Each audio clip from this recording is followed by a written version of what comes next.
The pilgrimage business to Israel didn't begin with travel agents. It began with the mother of a powerful monarch in the ancient world. Helena, mother of Constantine, journeyed to Jerusalem in the 4th century. Her quest to find relics and identify Christianity's holy sites. Since that moment, millions of pilgrims have made the trip to see the biblical story come to life. But a longtime missionary to Israel says there's something even more important than ancient landmarks. It's the people of the land, Arabs and Jews, who live there. That's next on State of Independence.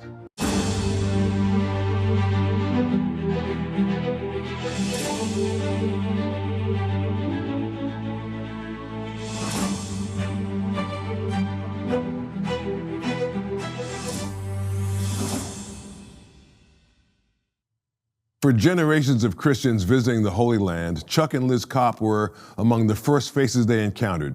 Together, they spent more than 5 decades serving Jerusalem, welcoming pilgrims, building bridges between communities, and helping countless visitors connect more deeply with the land of the Bible.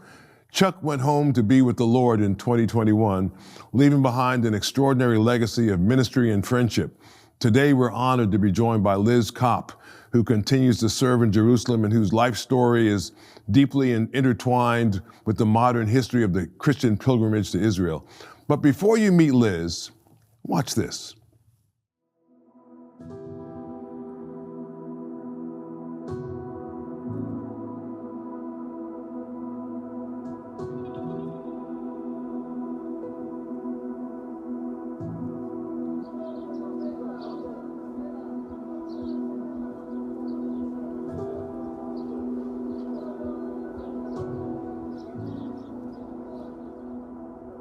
And it didn't matter which war happened, the Lebanese War, the Yom Kippur War. You knew God's hand was here. There was a period after '67 where there was a lot of bus bombings and suicide bombers were attacking city buses. And my children go to school on the city bus. You knew if God wasn't watching them, there's nothing you can do. So many times they just barely missed the suicide bomber. God's hand in all of that. You know He's watching over you, and if it's not your time to go, you're not going anywhere.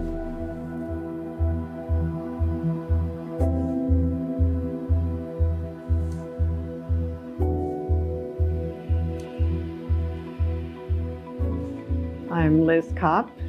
I live in Jerusalem for the past almost 58 years.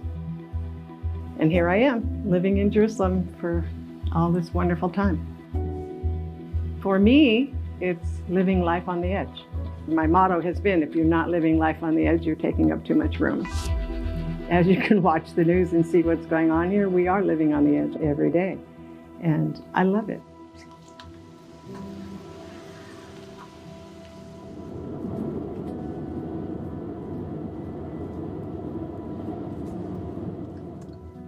So this is the checkpoint. They call it the DCO. Entrance for Israeli citizens is forbidden, dangerous to your lives, and is against the Israeli law. I see a person God created in His image. All of us are created in God's image. Whether they're Muslim or Jewish, that person has been created in God's image. And I want to help them find that identity in Him. Hello, hello, hello, Jamuli. I missed you. I met Hussam when he was a newborn in the orphanage. I became the aunt who stayed here to keep looking after him. There's nobody to take care of you. You don't have family. You're simply out there. Liz, I know her because when I was born in Bethlehem, all the time she take care for me. You know, one for our family, our son. This is, never I see this just. And when he went into the water to be baptized in that little church, he came out of that water and he immediately called me. He was still wet. He told me, I'm still wet. Liz, he says, I'm so full of joy. I have to tell you, I'm so full of joy. And ever since then, God has just been so present in his life. You're not in a country where you can see people coming to faith by the droves. And it just doesn't happen here because there's a blindness. It's almost like you hear God saying, not yet.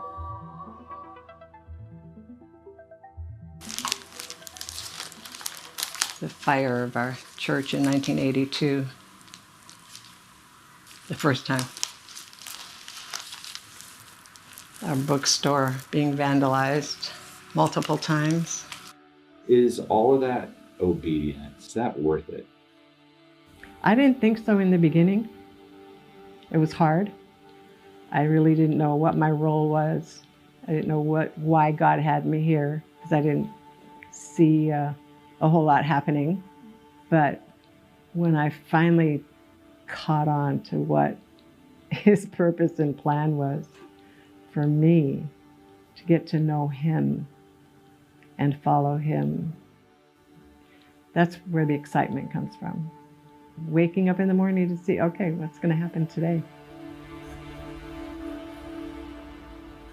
I know I'm in the holy city and I'm in those places where He walked, Sea of Galilee, where He walked actually on the water.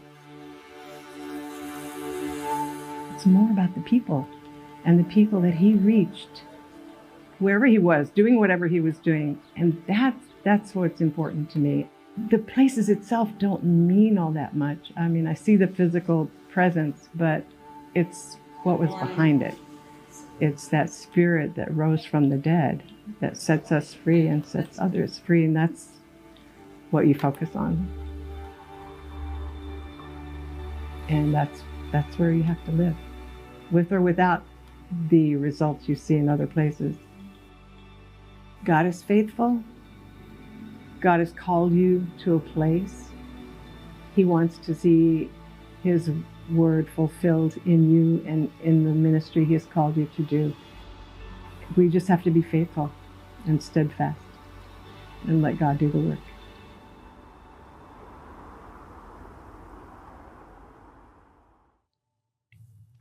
Liz, I'm almost speechless. Take us back to the beginning. How did you know you were called to this wonderful work? You strike me as someone with an incredibly powerful faith in God. And has this been a process? Because others will want to know how they can have this. Yeah, truly been a process for me. I came to the Holy Land running away from the dark side of institutionalized Christianity. Unfortunately, a lot of my teenage years was when our church became very cultish, and all of us teenagers rebelled against God, against Christianity. My father saw that maybe a trip to the Holy Land after the 6-Day War would be good for me. With friends of his, Christ for the Nations of Dallas, Texas, were having their first tour to Israel. My father had written Gordon Lindsay's books in Slovak, so he put me on that flight to Israel, and that was the beginning of the change of my life. I met my husband here then, and I thought, this is a real Christian. He's an amazing man. As young as he was, I saw his definite, true faith in God, and I liked what I saw. And so I gave in, and we've been here ever since then. But it was a process because I had to work through those demons that had gotten hold of me, of all this anti-God, anti-religion. And he did get a hold of me at Mount Sinai, of all places. We were going to be climbing Mount Sinai one morning, early before sunrise. And I had battled with God all night in the van. I had 2 little daughters with us. My husband and all his friends were sleeping outside in hammocks and stuff. And I begged God, I want to know you. I want to serve you, but I can't do the religious stuff. It doesn't work for me. And it was as if God spoke straight to my heart. I don't want you for any of that. I want you for me. I felt like Christian in Pilgrim's Progress, that burden rolled off his back, and I literally flew up Mount Sinai. So that's my legacy, being set free from the law at the foot of the law. about that. That's a And blessing to then hear. I mean, it's a challenge for a lot of Christian people. Many people in the United States and around the world become very comfortable saying, I belong to a church. I'm a Christian because Yes. I go to church on Sunday, because I don't disagree with the Bible. I basically agree with it. And as long as I do the rituals, I sing the songs. When I sing, I say the prayers that are prescribed for me. I stand, I sit, I bow. I do all the stuff that's required of me. But your heart is like the heart of Christ. It's not about you're not caught up with the symbol and the process and the buildings and all that kind of thing. The God's Spirit is in you, and you love people. I'm amazed at your capacity to love. A lot of people in the United States and maybe other parts of the world too think that if they're Christians, when it comes to Israel, they've got to pick sides as to who they love. And the gospel doesn't say anything like that. It just says you're supposed to love your neighbor like you love yourself. And here you are going to the Palestinian side and just loving people, loving that young man who was an orphan and seeing him baptized, which is just amazing and moving, and loving him and his family. And he loves you back. And that's the love of Christ. That's the heart of Christ, to be able to do that. That speaks to us in this day and age. What do you say to Christian people who say, well, I'm a Christian, therefore I support Israel, and that means I support the Jewish people, the Israeli people, but I don't support the Palestinians? What do you say to those people? That's a tragedy. It really is, because both peoples are made by God. Both Palestinians and Jews and Arabs, they are all created in God's image, and we have to love each one of them. We always tell people who come to work here, it is so important that you develop deep friendships on both sides. Get good friendships with Israelis and get good friendships with the Arabs. In order to keep a balance of God's love for both people. They're both here to stay. Both sides are here. They both go back generations. Of course, Jews from the time of the Bible. And the Arabs have been here almost as long too. I mean, they are cousins. They're the children of Abraham through Isaac, and here they are. And they need to be loved and won over to God in the same way. And that's why we're here. Yeah. You talk about a blindness, and overcoming that blindness. Talk about that to all of us. It's very powerful what you're saying. I think it was Paul who said, there's a blindness. We all have it. We all see through a glass darkly. And we don't know. We know God has a plan, but we don't know what it is. We can't write it out. He has it under his wings, what he's planning to do. And we just need to be faithful and obedient to what he's put in our hands to do, wherever we are, in whatever country. I wish that Christian people, that more Christian people would just give themselves to the Lord. You wrestled with God and in seeking his purpose for your life on the planet. And I don't get the sense that a lot of people do that. That's something that I did and still do at my old age. But I was just so blessed and moved to hear you talk about it. How you've wrestled with God and how he moved on your heart as you sought his purpose for your life. Which is I just love that, because it also is surrendering to God. It's saying, Lord, you put me here. You have a reason for me being here. Where do you want me to be? What do you want me to do?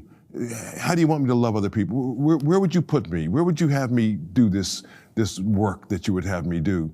And here it is. He's placed you in Israel, and you weren't born there, by the way. You were not born. Tell everybody where you were born. I was born in a refugee camp in Germany. My parents were political escapees from communism. My father was a politician in the Democratic Party. They murdered his secretaries. He knew he had to leave. They had wanted posters of his face all over the country. He took my mother. They left. They escaped to Germany in a refugee camp. They got a package from a Baptist church in Chicago with tracts about people who came to know faith in God. and it changed their lives. My father was Lutheran, my mother was Catholic. They weren't getting along, even as a young couple. But when they read those tracts, they knew that was their hope for salvation. And they both knelt and prayed and came to the Lord in that refugee camp. And I was born right after that. And then they came to America when I was 6 months old, and then worked as indentured servants on a farm in Virginia to pay back the passage to America. Wow. Wow. What a story. You know, a lot of people don't realize that even in the 1900s, you know, people worked as indentured servants, you know, to pay off the debt of their trip. And your parents did that. Yeah. And, Right. and you were raised in Virginia. You spent your early years in Virginia before. How did you get from Virginia to Jerusalem? They they went to Chicago for a year to be with some other Czechoslovakian people. Then they ended up in Oregon for 5 years, where I spent my young childhood. Then came back to Chicago, where my father started a mission on Skid Row, and told me to learn how to play the accordion so that I could stand on the street with him and play the accordion while my mother could sing. Mm-hmm.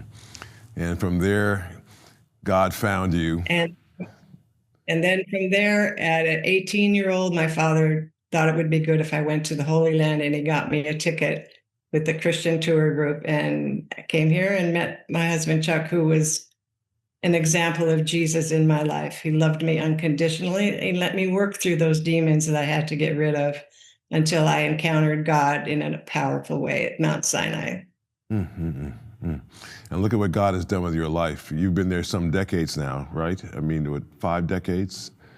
And 5.5. 5.5. Yeah. That's like amazing. And look at what God has done with your life. This is a testimony, of course, to everybody, to anybody watching. You know, there are lots of people watching who maybe have never been to a church, have never accepted Christ, who maybe they belong to a religion, to a denomination, but they've never had an encounter with God. They've never done what you did, you know, which is you wrestle with God, say, God, this is me, this is Liz. You know, where do you want me to be? What do you want me to do with my life? You know, how am I to serve others? And here it is, God has created in you a beautiful, giving, loving heart. That young man brought me to tears that was baptized, the orphan, the young man who was an orphan in the Palestinian part of Jerusalem. His presence was so moving. And you said that when he came out of the water, he just said he had so much joy in his heart. Talk about that for me.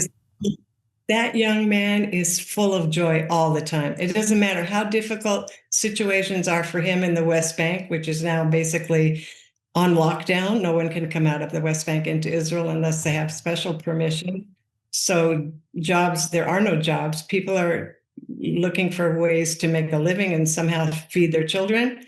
He always has joy. He is so full of joy. In fact, he will call me many times during the week, sometimes almost daily, just to hear my voice and tell me he loves me and he's thanking of me and can't wait till I come back to visit them, and which I do quite often and during the week. And it often makes me laugh. He's got the best sense of humor. He's amazing how God has just blessed him and continues to bless him and provides for his needs amazingly. Yeah. Well, he's just he's a blessing. He was a blessing to me for the few moments that I saw him in the video. So I'm just so grateful for his testimony, his story, and for what you've done in his life. You've been just a blessing to him in his life. It's amazing how God can use us to be a blessing to other people and how it can change their lives. We're going to let Liz catch her breath, but when we return, I want to ask her about her extraordinary husband and ministry partner and how visitors to Israel might see this place differently the next time they visit. Don't go anywhere. Joe Watkins' State of Independence is a production of Lighthouse TV, positively different. Made possible in part because of the support of viewers like you. Well, I don't want to leave our time with Liz without asking what I'm sure so many young missionaries ask. What is the secret to a successful marriage and family in one of the most challenging callings of all, which is global missions? Liz, how did you and Chuck make it work? Forgiveness and unconditional love. Continual forgiveness, wrestling through it, wrestling through all your things you need to work out, which is just fine. I remember Billy Graham's wife was asked, how did you guys ever think about divorce? Billy Graham's wife said, divorce? Never. Murder, yes.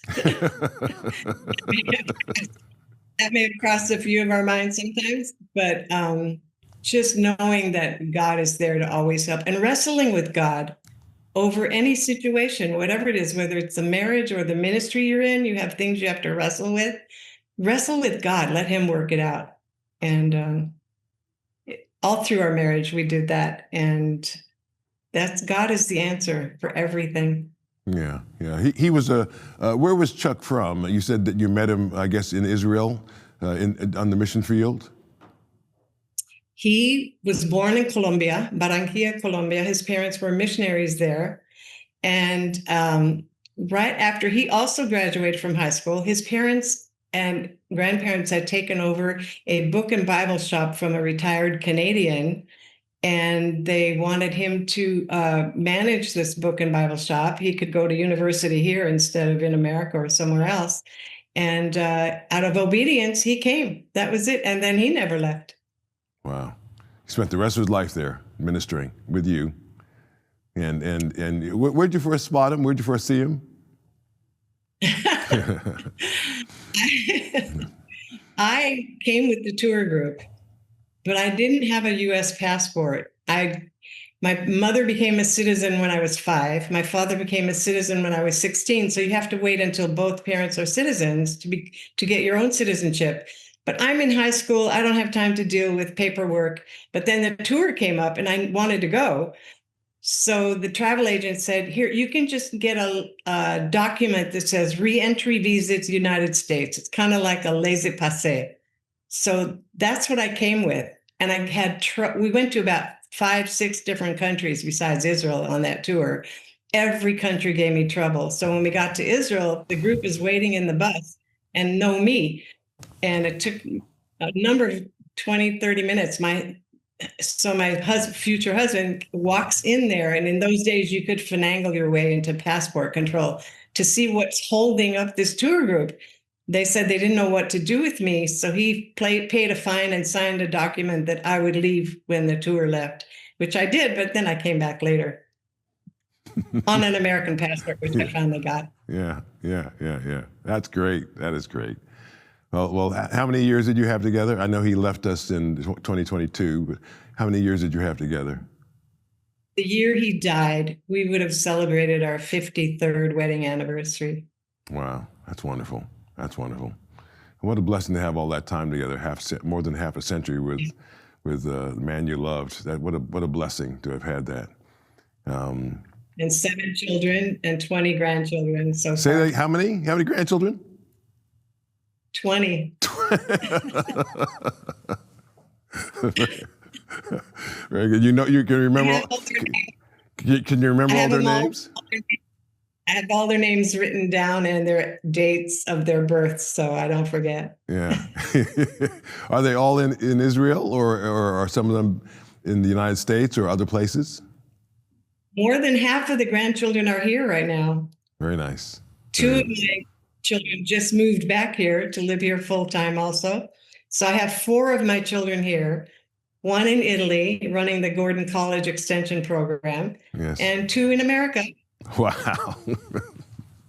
That's great. That's great, Liz. Well, you have been such a wonderful guest and such a blessing to me in these few moments that we've had together, but I'm sure also to all the people that are watching this evening that you've been a blessing to them as well. So thank you so much for being with us. God bless you, my dear. Friend. God bless you. My inspiring guest tonight has been Liz Kopp, a veteran missionary to Israel, and as you heard, someone committed to a lifetime of loving her Arab, Jewish, and Christian neighbors. What a powerful witness to what God can do when a couple surrenders their control of their lives. I'll be right back with our great producer, Jeff Coleman. You're watching Joe Watkins' State of Independence on Lighthouse TV. Positively different. And now let's talk to our great producer, Jeff Coleman. This idea of your citizenship not being, and you're not being a partisan, not picking sides. Yes, you have an allegiance to and a loyalty to your country. You have a philosophy, but when it comes to loving people, there really is no.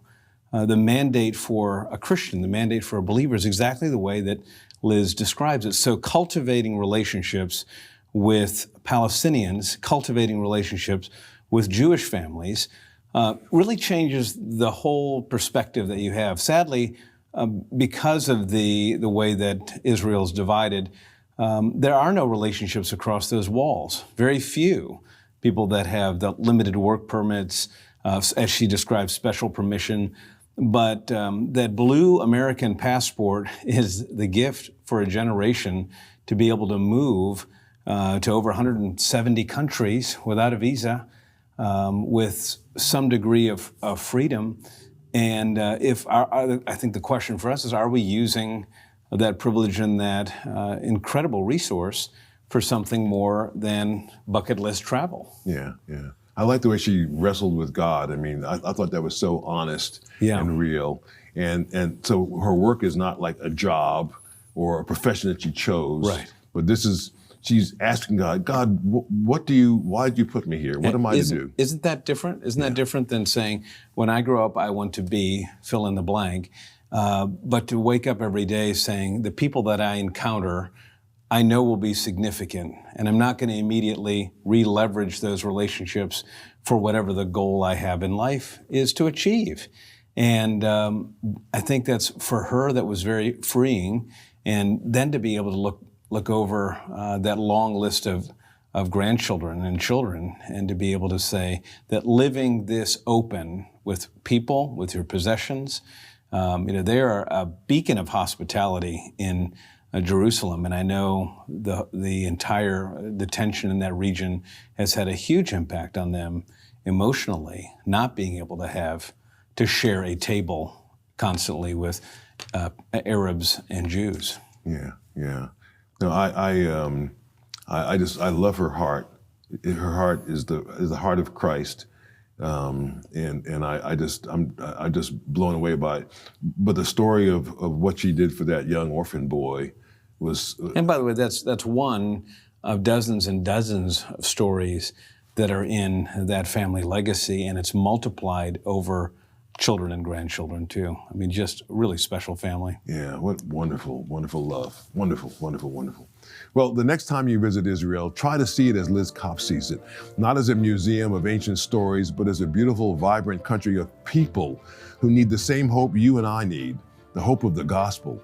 And when you come back, try to see your neighborhood with fresh eyes. Don't stop serving and loving neighbors others may have given up on, especially the hard ones.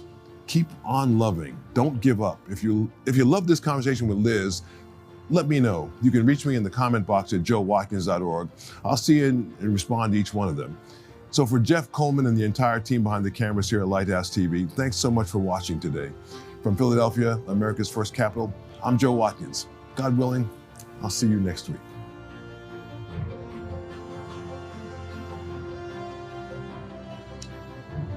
She was